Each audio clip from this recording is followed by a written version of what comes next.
அன்பும் கிருபையும் இரக்கம் நிறைந்த இயேசு கிறிஸ்துவின் இனிய நாமத்தில் பிரான்ஸ் ஜீசஸ் லைக் டிவி யாவரையும் வாழ்த்தி வரவேற்கின்றது.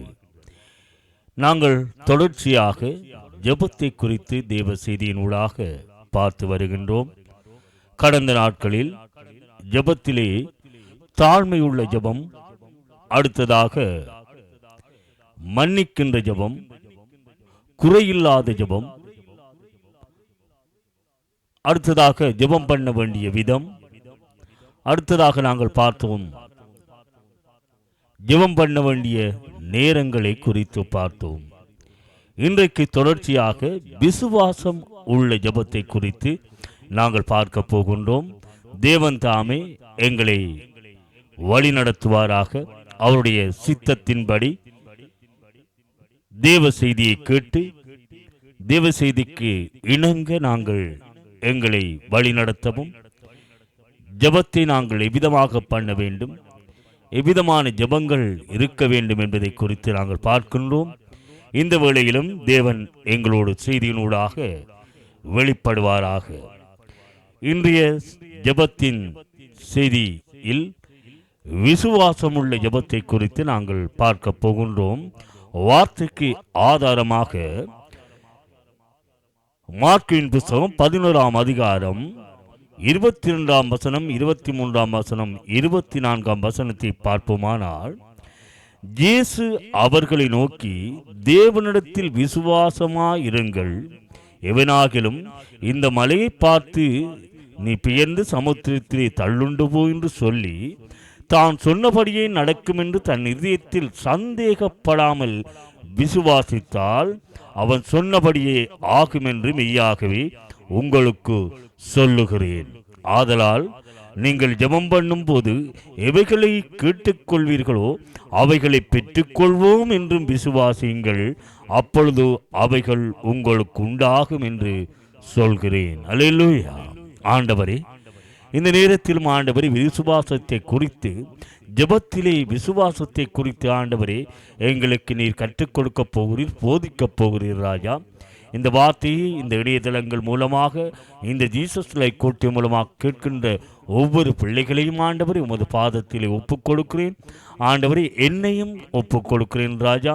ஆண்டவரே, வேத சத்தியம் ஆண்டவர் இருபுறமும் கருக்குள்ள பட்டயம் ஆண்டவரே, அந்த பட்டயத்தை நாங்கள் கேட்கப் போகிறோம். ஆண்டவரே தகப்பனே, நாங்கள் ஜெபத்திலே விசுவாசம் உள்ளவர்களாக, ஜெபத்திலே தரித்திருக்கத்தக்கதாக, அவ்விதமாக ஜெபத்திலே தரித்திருந்து விசுவாசித்து நன்மை பெறத்தக்கதாக ஆண்டவரே எங்களை ஒப்புக் கொடுக்கிறோம். ஆண்டவரே, நாங்கள் முற்றுமுழுதாக எங்களை தாழ்த்துகிறோம். பிள்ளைகளையும் ஒப்புக் கொடுக்கிறேன். நாங்கள் இனி எவ்விதமாக ஜெபிக்க வேண்டும், எவ்விதமாக ஜெபம் பண்ண வேண்டும் என்பதை குறித்து எங்களை கற்றுக் கொடுக்க போறதுக்காக நன்றி. இந்த நாளிலும் விசுவாசத்தின் மூலமாக எங்களோடு பேச போறதுக்காக நன்றி ராஜா. இயேசு கிறிஸ்துவின் இனிய நாமத்தில் ஒப்புக் கொடுத்து ஜெபித்து நிற்கிறோம் எங்கள் ஜீவனுள்ள நல்ல பிதாவே. ஆமேன், ஆமேன், ஆமேன். அல்லேலூயா. நாங்கள் தொடர்ந்து தேவ செய்தியை பார்த்து வந்தோம். ஜெபத்தை குறித்து, தாழ்மை உள்ள ஜெபத்தை தேவன் கேட்கின்றார். அங்கே 2 பேர் ஜெபம் பண்ணும்படி தேவாலயத்துக்கு போகின்றார்கள்.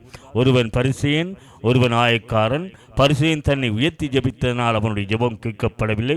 ஆயக்காரன் பாவியாகிய என்மேல் கிருபையாயிரும் என்று தன்னை தாழ்த்தி ஜெபித்தான். அவன் நீதிமானாக்கப்பட்டவனாய் வீட்டுக்கு திரும்பி போனான்.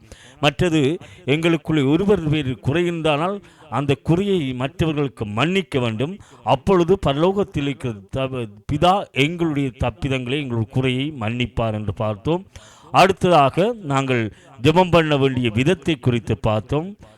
பரமண்டலிக்கிற எங்கள் பிதாவை, உம்முடைய ராஜ்யம் வருவதாக, உம்முடைய ராஜ்யம் மகிமைப்படுவதாக, உம்முடைய நாமம் பரிசுத்தப்படுவதாக என்றெல்லாம் பார்த்தோம். ஆனால் தேவனுடைய நாமம் எப்பொழுதும் பரிசுத்தமுள்ள நாமமாக இருக்கின்றது. இந்த வேத புத்தகத்தில் அந்த வசனம் தவறுதலாக அச்சிடப்பட்டிருக்கலாம். ஏனென்றால் அவருடைய நாமம் பரிசுத்தம். அவர் ஏற்கனவே பரிசுத்தராக இருக்கின்றார். ஆகவே உன்னுடைய நாமம் பரிசுத்தப்படுவதாக என்று நாங்கள் மத்திய 6ஆம் அதிகாரம் 9ஆம் வசனத்திலே நாங்கள் பார்க்கின்றோம். அந்த வசனத்தில்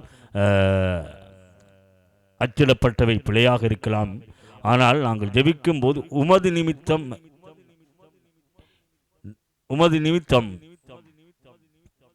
நாங்கள் பரிசுத்தப்பட வேண்டும். எங்கள் நிமித்தம் உமது நாமம் மைமைப்பட வேண்டும், பரிசுத்தப்பட வேண்டும். இவ்விதமாக ஜெபிக்கலாம். அங்கே உம்முடைய நாமம் பரிசுத்தப்படுவதாக என்பது தேவனை நாங்கள் பரிசுத்தமில்லாதவர் என்று சொல்ல வேண்டியதாக இருக்கின்றது. ஆகவே அருமையான தேவஜனங்களே, அந்த ஜெபம் பண்ண வேண்டிய விதத்தை பார்த்தோம். அடுத்ததாக நாங்கள் பார்த்தோம் ஜெபம் பண்ண வேண்டிய நேரங்கள். தேவன் இருட்டோடு இருந்து அதிகாலையிலே ஜெபித்து காட்டினதை பார்த்தோம். அடுத்தது சாயங்காலத்திலே ஜெபித்ததை பார்த்தோம். அடுத்தது பவுலும் சீலாவும் நடுராத்திரியில் ஜெபித்ததை பார்த்தோம். அப்பொழுது சிறைக்கதவுகள் அறிந்த கட்டுக்கள் அவிழ்ந்து நின்றலாம் பார்த்தோம். இன்றைக்கு விசுவாசமுள்ள ஜெபம் எவ்விதமாக எங்களுடைய வாழ்க்கையில் செயலாற்றப் போகின்றது. முதலாவது, விசுவாசம் இல்லாமல் தேவனை யாரும் தரிசிக்க முடியாது. அடுத்தது, விசுவாசம் எவ்விதமாக வரும்? தேவனுடைய வார்த்தையை ஆராதிப்பதனால், தேவனுடைய வார்த்தையை தியானிப்பதனால், அதனை ஆராய்வதனால் தான் விசுவாசம் வரும். ஆகவேதான் வசனம் சொல்வது, விசுவாசம் கேள்வியினால் வரும், கேள்வி தேவனுடைய வசனத்தினால் வரும். அப்போ விசுவாசத்துக்கு நாங்கள் தேவனுடைய வார்த்தையை கேட்க வேண்டும். கேட்கும்போது அந்த சத்தியம் எங்களை விசுவாசிக்க வைக்கும். ஆகவே அருமையான தேவஜனங்கள், இந்த வசனத்திலே பார்த்தோம், மார்க்கின் புத்தகம் 11ஆம் அதிகாரம் 22ஆம் வசனத்திலே இயேசு அவர்களை நோக்கி, தேவனிடத்தில் விசுவாசமாயிருங்கள். ஏனென்றால் காணக்கூடாதவைகள் மேல் நாங்கள் விசுவாசம் வைக்க வேண்டும். காணக்கூடியவைகளை விசுவாசம் வைப்பதனால் அது ஒரு பலனும் அல்ல. காணக்கூடாத அதர்சனமான அந்த தேவன் மேல் நாங்கள் விசுவாசம் வைக்க வேண்டும். அவ்விதமாக விசுவாசம் வைத்து நாங்கள் ஜெபிக்கும் போது, எவனாகிலும் இந்த மலையை பார்த்து பேந்து தள்ளுண்டு சமுத்திரத்திலே போ என்று சொன்னால், நான் சொன்னபடியே நடக்கும் என்று தன் இதயத்தில் சந்தேகப்படாமல் விசுவாசித்தால் அவன் சொன்னபடியே ஆகும். ஆகவே எங்கள் வாக்கில் முதலாவது வேணும் விசுவாசம். அங்கு பாருங்க, ஆபிரகாம் விசுவாசத்தின் தந்தை. அவனுக்கு வாக்குத்தத்தம் கொடுக்கப்படுகின்றது. அந்த வாக்குத்தத்தம் 75 வயது நிரம்பின வேளையிலே கொடுக்கப்படுகிற நீங்கள் அறிந்ததே, அதை நினைவூட்டும்படியாக சொல்லுகின்றேன். அங்கே 75 வயது நிரம்பியில் மூலமாக ஒரு சந்ததி கட்டப்படும் என்று சொன்னபோது, அங்கே சாராள் நினைக்கின்றாள். சாராள் மாத்திரமல்ல, ஆபிரகாமும் அவன் வசனம் மூலமாக சொல்லுகின்றால், எவ்விதமாக கற்பம் செத்து போனது, சாராளுடைய கற்பம் செத்து போனதையும் அவன் பலவீனமாயிருப்பதையும் அவன் எண்ணாதிருந்தான். ஏனென்றால் தேவன் வாக்கு கொடுத்தவர் மாறாதவர் என்பதை அவன் விசுவாசித்தான். ஆகவேதான் அவன் விசுவாசத்தின் தந்தை. ஆனால் பிள்ளை கிடைப்பதற்கு சாத்தியமில்லை, ஆனால் அவன் நம்பினான். அவ்விதமாக எங்களுடைய வாழ்க்கையில் இருக்கின்ற பாரங்கள், அந்த மலை என்ன, எங்கள் வாழ்க்கையில் இருக்கிற பிரச்சனைகள், எங்கள் வாழ்க்கையில் இருக்கிற போராட்டங்கள், எங்கள் வாழ்க்கையில் இருக்கிற கண்ணீர், எங்கள் வாழ்க்கையில் இருக்கிற மன திரேசம், எங்கள் வாழ்க்கையில் சந்திக்கப்பட வேண்டிய காரியங்களுக்காக நாங்கள் விசுவாசத்தோடு ஜெபிக்கும் போது அந்த ஜெபம்தான் மலை. அந்த பாரங்கள்லாம் மலை. அப்போ அந்த மலைகளை குறித்து நாங்கள் தேவனை ஒப்புக் கொடுத்து விசுவாசத்தோடு ஜெபிக்கும் போது எங்களுடைய வாழ்க்கை இருக்கின்ற பிரச்சனைகள், போராட்டங்கள், கண்ணீர்கள், கவலைகள், அந்த பாரமான காரியங்கள், அந்த மலை போல காரியங்களை விசுவாசத்தோடு ஜெபிப்போமானால் பாருங்க, விசுவாசத்தோடு ஜெபித்து சமுத்திரத்தில் தள்ளுண்டு போன்று சொல்லி தாம் சொன்னபடியே நடக்குமென்று இதயத்தில் சந்தேகப்படாமல் விசுவாசிக்க வேண்டும். உன் இதயத்தின் வேண்டுகளை தேவன் அருள் செய்வார். உன் இதயத்தின் வேண்டுகளை அவர் அருள் செய்ய நீ விசுவாசிக்க வேண்டும். கர்த்தரிடத்தில் மனமகிழ்ச்சியாயிருக்க வேண்டும். நாங்கள் ஜெபத்தை எழுதிக்கிறோம், ஜெபத்திலே எங்களுக்கு பதில் கிடைக்கும் என்ற நம்பிக்கையோடு விசுவாசத்தோடு கர்த்தரிடத்தில் மனமகிழ்ச்சியாக இருக்க வேண்டும். உங்கள் காரியத்தை அவரோட ஒப்புவிக்க வேண்டும். காரியத்தை ஒப்புவித்து அவரிடத்தில் மகர மகிழ்ச்சியாக இருக்கும்போது நாங்கள் என்னென்ன காரியங்களுக்காக வேண்டியிருக்கிறோம், என்னென்ன காரியங்கள் வாழ்க்கையில் தேவையாக இருக்கின்றது. ஆகவே இந்த பூமிக்குரிய வாழ்க்கை வாழ்வதற்கு தேவன் அவர் ஆசீர்வதிக்க வேண்டும். அவரை அந்த அந்த காரியம் நடப்பதற்கு நாங்கள் காரிய சித்தியோ கர்த்தரால் வரும் என்று சொல்ல வேதவசனத்தின்படி காரியத்தை நாங்கள் எங்களுடைய தேவைகளை அவரிடம் ஒப்புக் கொடுக்க வேண்டும். ஒப்புக் கொடுத்து அவர் செய்வார் என்ற விசுவாசத்தோடு நாங்கள் வாழும்போது மலையை பார்த்து பேர்ந்து தளர்ந்து சமுத்திரத்திலே போ என்று சொன்னால் அது சொன்னபடி நடக்கும். அதற்கு சந்தேகப்படாமல் விசுவாசியாமல் இருக்க வேண்டும். அவன் ஒரு அளவு கூட சந்தேகப்படவில்லை. ஆபிரகாம் அவன் விசுவாசித்தான். தேவன் வாக்கு பண்ணி நிறைவேற்ற வல்லவராய் இருக்கின்றார் முழு நிச்சயமாய் நம்பி விசுவாசத்தில் வல்லவனானான். ஆகவே அருமையான தேவஜனங்களே, நாங்கள் ஜெபத்திலே கேட்டுக்கொள்வதை பெற்றுக்கொள்வதற்கு அவரை விசுவாசிக்க வேண்டும். அதர்சனமானவரை விசுவாசிக்க வேண்டும். மறைமுகமாக பார்க்கிற மறைமுகமாக எங்கள் இதய கதவை பூட்டி வேறு சிந்தனைகளுக்கு இடம் கொடுக்காதபடிக்கு நாங்கள் இதே கதவை சாத்தி முழு உள்ளத்தோடு அவர் நோக்கி பார்ப்போமானால் அவர் வெளியரங்கமாய் எங்களுக்கு பலன் கொடுப்பார். ஆகவேதான் விசுவாசத்தோடு நாம் கதவை பூட்டி ஜெபிக்கும் போது அந்த வெளியரங்கம் என்பது நாங்கள் கேட்ட ஜெபத்துக்கு அவர் பதில் கொடுக்கிறார். இதுதான் வெளியரங்கம். ஆனால் நாங்கள் கேட்கின்றதெல்லாம் பெற்றுக்கொள்ளலாம் என்று சிந்திக்கக்கூடாது. தேவனுக்கு சித்தமான முறையில் இருக்க வேண்டும். தேவனுக்கு சித்தமான ஜெபத்தை ஏறெடுத்திருக்கும் எங்கள் நம்மளுக்குள்ளே தெரிய வேண்டும். ஒருவனை குறையை சொல்லியோ இல்லை ஒருவன் நல்லா இருக்கிற நான் மாத்திரம் விதமாக இருக்கின்ற ஒரு பொறாமை கொண்டோ ஜெபங்களை ஏறெடுத்து அவனைப் போல நானும் இருக்க வேண்டும், அவனைப் போல எனக்கும் ஆசீர்வாதம் வேண்டும், அவன் விதமாக இருக்கின்றான் ஒருவனை குற்றப்படுத்தி அவனை நினைத்து நாங்கள் வேகாதபடிக்கு தேவன் என்னுடைய வாழ்க்கையிலும் செய்ய வேண்டும். நாங்கள் மற்றவரை குறை கூறுவோ குற்றம் கூறிய ஜெபம் பண்ண வேண்டியது. அவன் நல்லா இருக்கிறான், அவன் மட்டுமே இப்படி இருக்கிறான், அவனை நாங்கள் பொறாமைப்பட வேண்டிய அவசியம் இல்லை. அவனை தேவன் ஆசீர்வதித்திருக்கிறார். அல்லது அவன் உலகத்தின் ஆசீர்வாதத்தோடு வாழ்கிறான். அந்த உலக ஆசீர்வாதம் மாயை, அது அவன் நிறைவானதல்ல. ஆனால் தேவன் கொடுத்தால் அது நிறைவாக இருக்கும். ஆகவே கர்த்தருடைய சமூகத்திலே வந்து நாங்கள் ஜெபிக்கும் போது விசுவாசமுள்ள ஜெபத்திலே இருக்க வேண்டும். ஆதலால் நீங்கள் ஜெபம் பண்ணும் போது 24ஆம் வசனத்தை பார்ப்போமானால், ஆதலால் நீங்கள் ஜெபம் பண்ணும் போது எவைகளை கேட்டுக்கொள்வீர்களோ அவைகளை பெற்றுக்கொள்வோம் என்று விசுவாசியுங்கள், அப்பொழுது அவைகள் உங்களுக்கு உண்டாகும் என்று உங்களுக்கு சொல்லுகிறேன். அல்லேலூயா. ஆகவே நாங்கள் என்ன செய்ய வேண்டும்? கேட்டுக்கொண்டவைகளை பெற்றுக்கொள்வோம் என்று விசுவாசிக்க வேண்டும். நாங்கள் கேட்டது. ஆகவேதான் வேதம் சொல்லுகிற கேளுங்கள் கொடுக்கப்படும், தட்டுங்கள் திறக்கப்படும். கேட்கிறது என்ன? தேவனிடம் கேட்க வேண்டும். அவர் இதய கதவை நாங்கள் தட்ட வேண்டும். ஆண்டவரே, நாங்கள் முள்ளங்கால் படியிட வேண்டும், நாங்கள் மனதுருகி ஜெபிக்க வேண்டும், கண்ணீர் ஜெபத்திலே ஏறெடுக்க வேண்டும். அவ்விதமாக எங்களை வருத்தி நாங்கள் தேவனிடம் கேட்கும் போதுதான், உண்மையாக கேட்கும் போதுதான், உண்மையான விசுவாசத்தோடு கேட்கும் போதுதான் அந்த ஜெபம் ஏறெடுக்கப்படும். அங்கே பாருங்க, நாங்கள் எதை கேட்டாலும் அவர் செய்வார். எனது நாமத்தினால் நீங்கள் எவைகளை பெற்றுக்கொள்வீர்களோ அவைகளை பெற்றுக்கொள்வீர்கள் விசுவாசியுங்கள். யோவான் புத்தகத்திலே எல்லாம் பார்க்கின்றோம். ஆனால் அங்கே யோவான் நிருபத்திலே சொல்லப்படுகின்றது நாங்கள் பார்ப்போம். ஆனால் யோவான் நிருபத்திலே 4ஆம் அதிகாரம் 1 யோவான் புத்தகத்திலே என்ன நினைக்கிறேன் பார்ப்போம்.